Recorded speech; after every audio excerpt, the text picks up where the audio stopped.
Teman-teman yang nggak punya alis kayak aku, sini deh. Aku mau kasih tahu pensil alis yang bisa ngisi alis kita dengan cepat. Ini dia produknya, Brow Filler dari Something. Ini aku punya yang shade coklat. Dia tipnya oval blade gitu guys.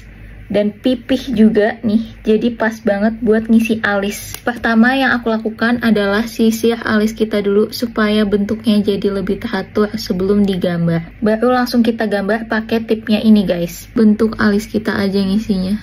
Pigmented kan? Kalian lihat deh warnanya. Biasa aku isi tuh fokusin di tengah ke ujung gitu guys. Cepet banget langsung keisi. Kalian lihat nih bedanya before dan after. Wow. Terus tinggal kita sisir lagi buat ngeratain warnanya dan biar nggak terlalu ngeblok warnanya. Nah yang di depan sini juga digeser aja nih guys ke depan tuh. Jadi soft gak yang bold dari ujung sampai ujung. Udah deh selesai, secepat itu. Aku suka banget sih sama brow filler ini, apalagi harganya tuh murah guys.